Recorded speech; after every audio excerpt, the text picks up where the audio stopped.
My buddy at work asked me to sharpen up his new Benchmade. He's been using it for a couple of weeks, and I sharpened one of his other knives, and he said the edge just isn't where it needs to be in comparison to his other knife. So I got this all taped up,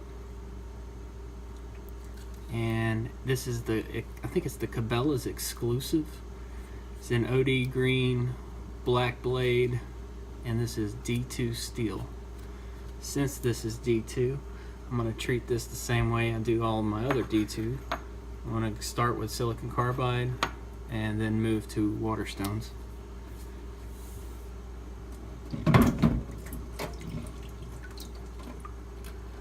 So to get this ball rolling, we're going to start with 240 grit.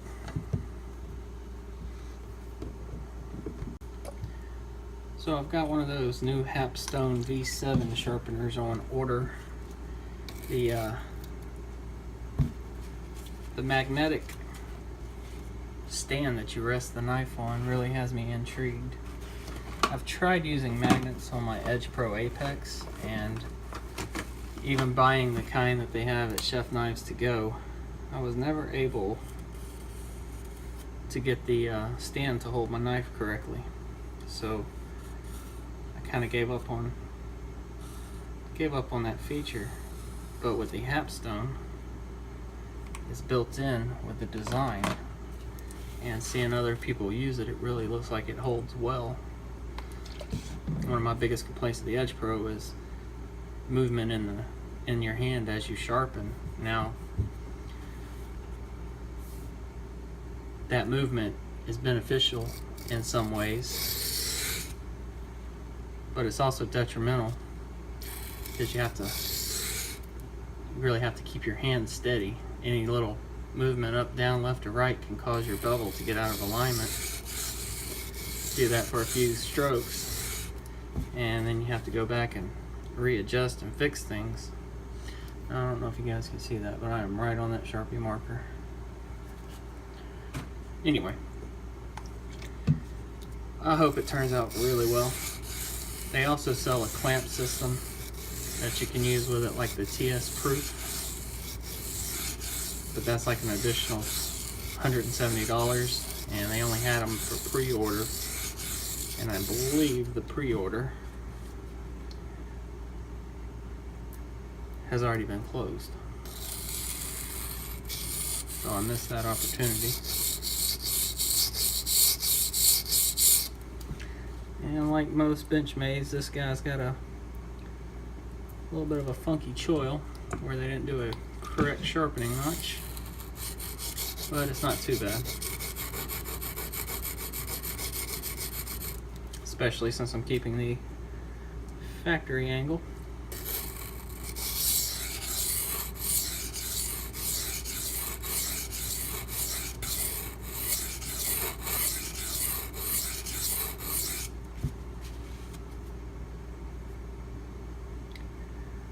And I'm just about done on that side, so we'll start this side.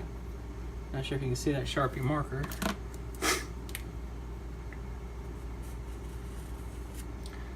I'll reapply it here.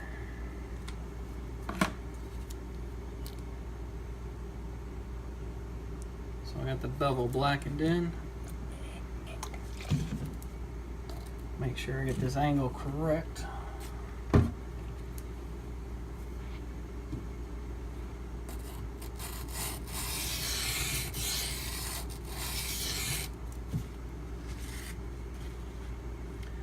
I'm pretty much right on the money. Got most of that Sharpie removed. There's still a little bit up here in the belly and the tip. We'll get to that.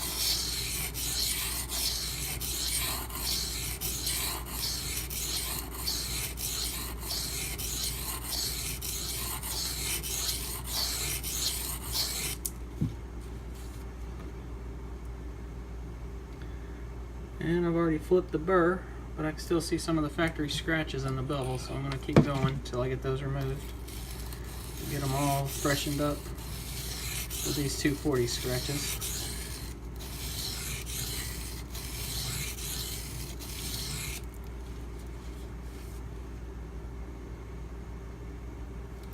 And I do believe that's got it. So I'm gonna go do a few back and forth passes, break this burr off.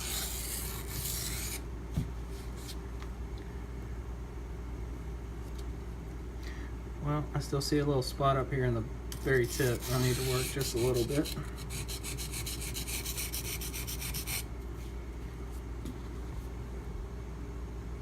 And a little bit more.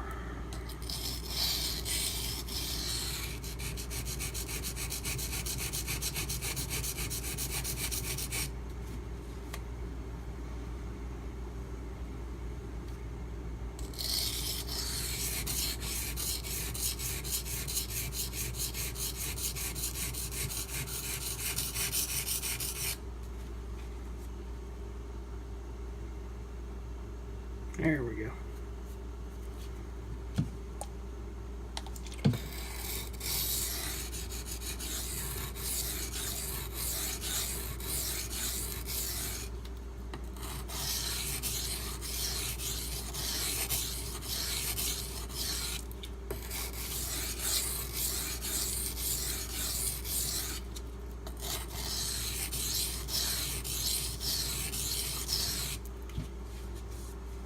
Ran a little quicker than usual, so I still got a lot of the factory scratches going on, but we should be able to get those removed with the 1K.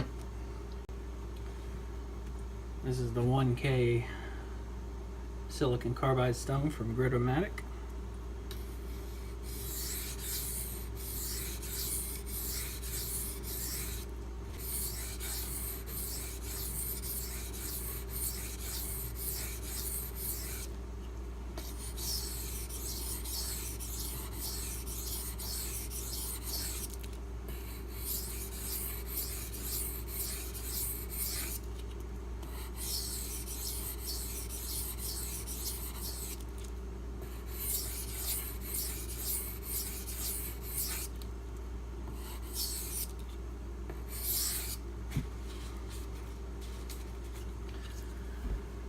I'm going to check my scratch pattern, see if I can see any deeper scratches, and I do see some back here in the base and a little bit up here in the tip and belly. Nothing too bad, but they are there, so I'm going to work those areas a little bit more. I can see the burr.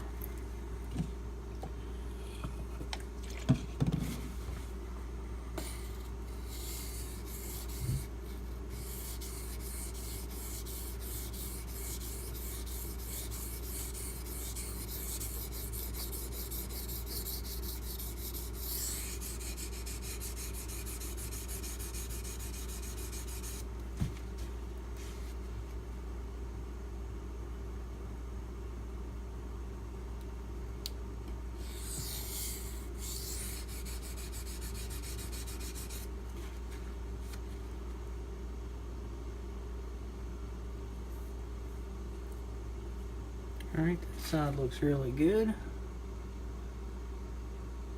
This side already looks pretty good.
My last silicon carbide stone. This is 2500 grit.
Went off my angle a few times there.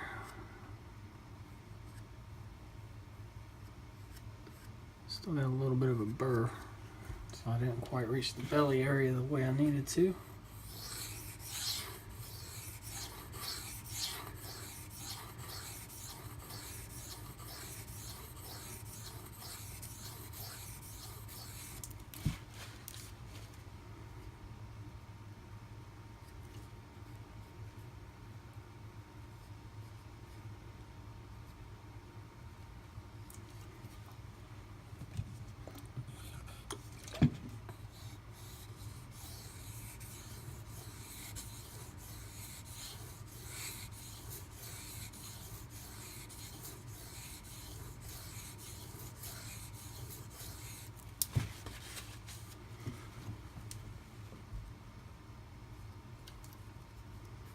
Alrighty, do a few finishing passes and then we'll move on to the Japanese waterstones.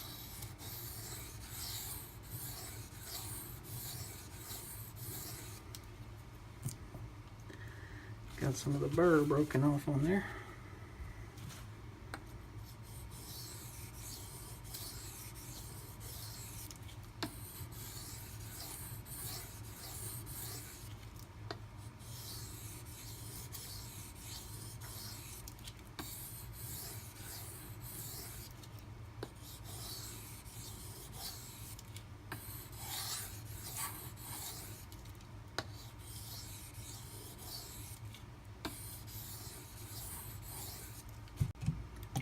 This is my 5K Shafted Pro.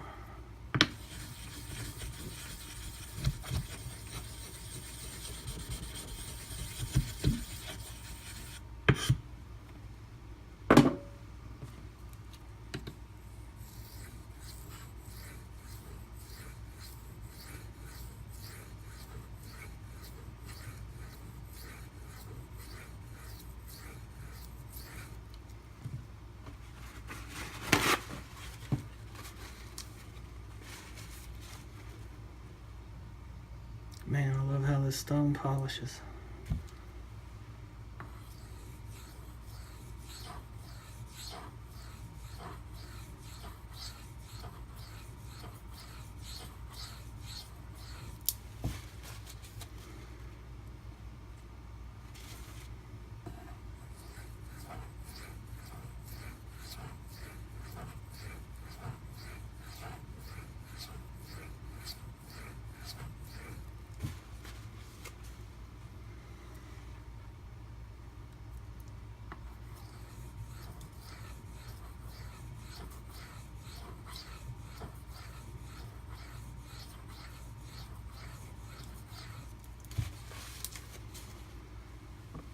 I don't know if you guys can see that or not, but this thing is taking on a fantastic polish.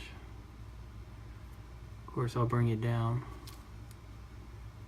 and show it to you when we're all done.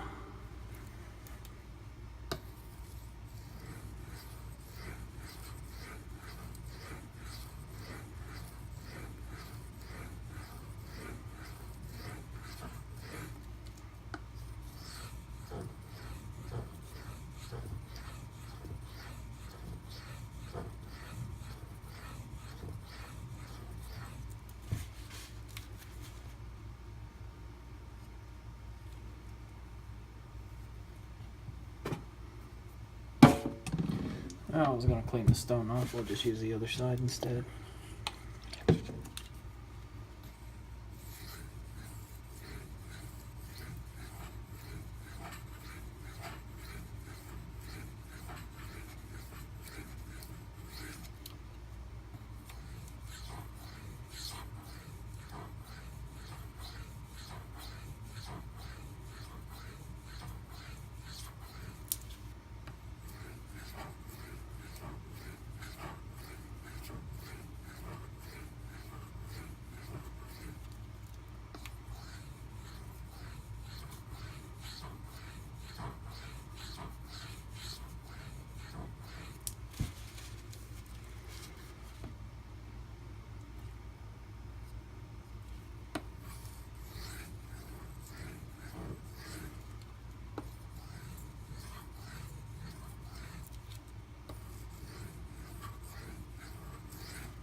So tonight I'm gonna strop on my chef knives to go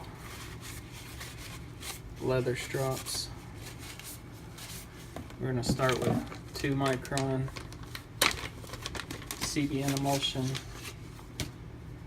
1 micron diamond, 0.5, and then 2.25.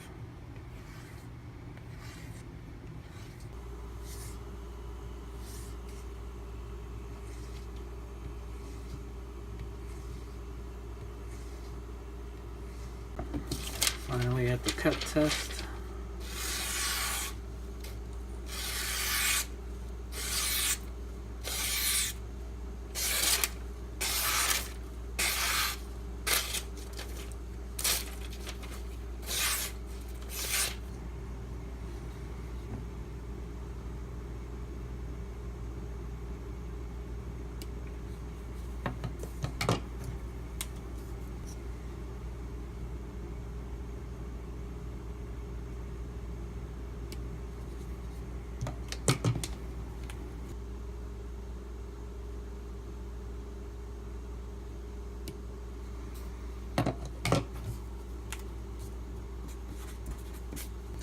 Now I'm going to test the belly.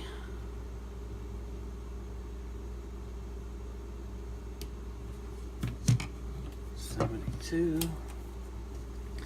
So I had a mark on the belly, but it's at such an awkward spot, I'm not able to get a controlled cut. So I'm just kind of going randomly now.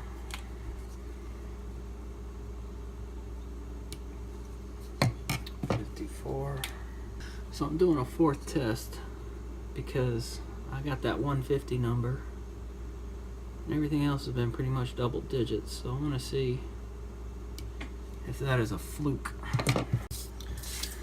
So doing my averages, I don't know why I marked through that 150. I was going to get rid of it, but as I've said in my last video, I want to keep whatever number that thing produces, so I went ahead and averaged it together. So the flats are averaging at 111, the belly at 90. Just when I think this thing is starting to get pretty consistent, I mean even my flats are getting pretty consistent, it throws that number out at me. So we're back to where I'm skeptical of how consistent this damn machine is.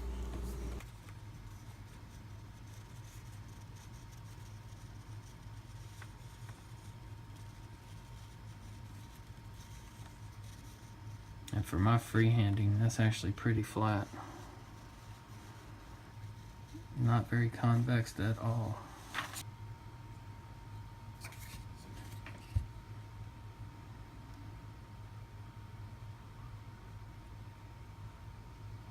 Oh, let's check out that tip. Tip came out really well.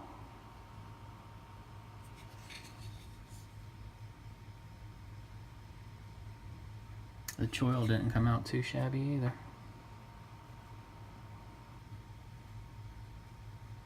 It's fairly symmetrical. And for a Benchmade, that is very surprising. Anyway guys, I appreciate everybody watching. If you have any questions or comments, as always, leave them below. Y'all have a good one.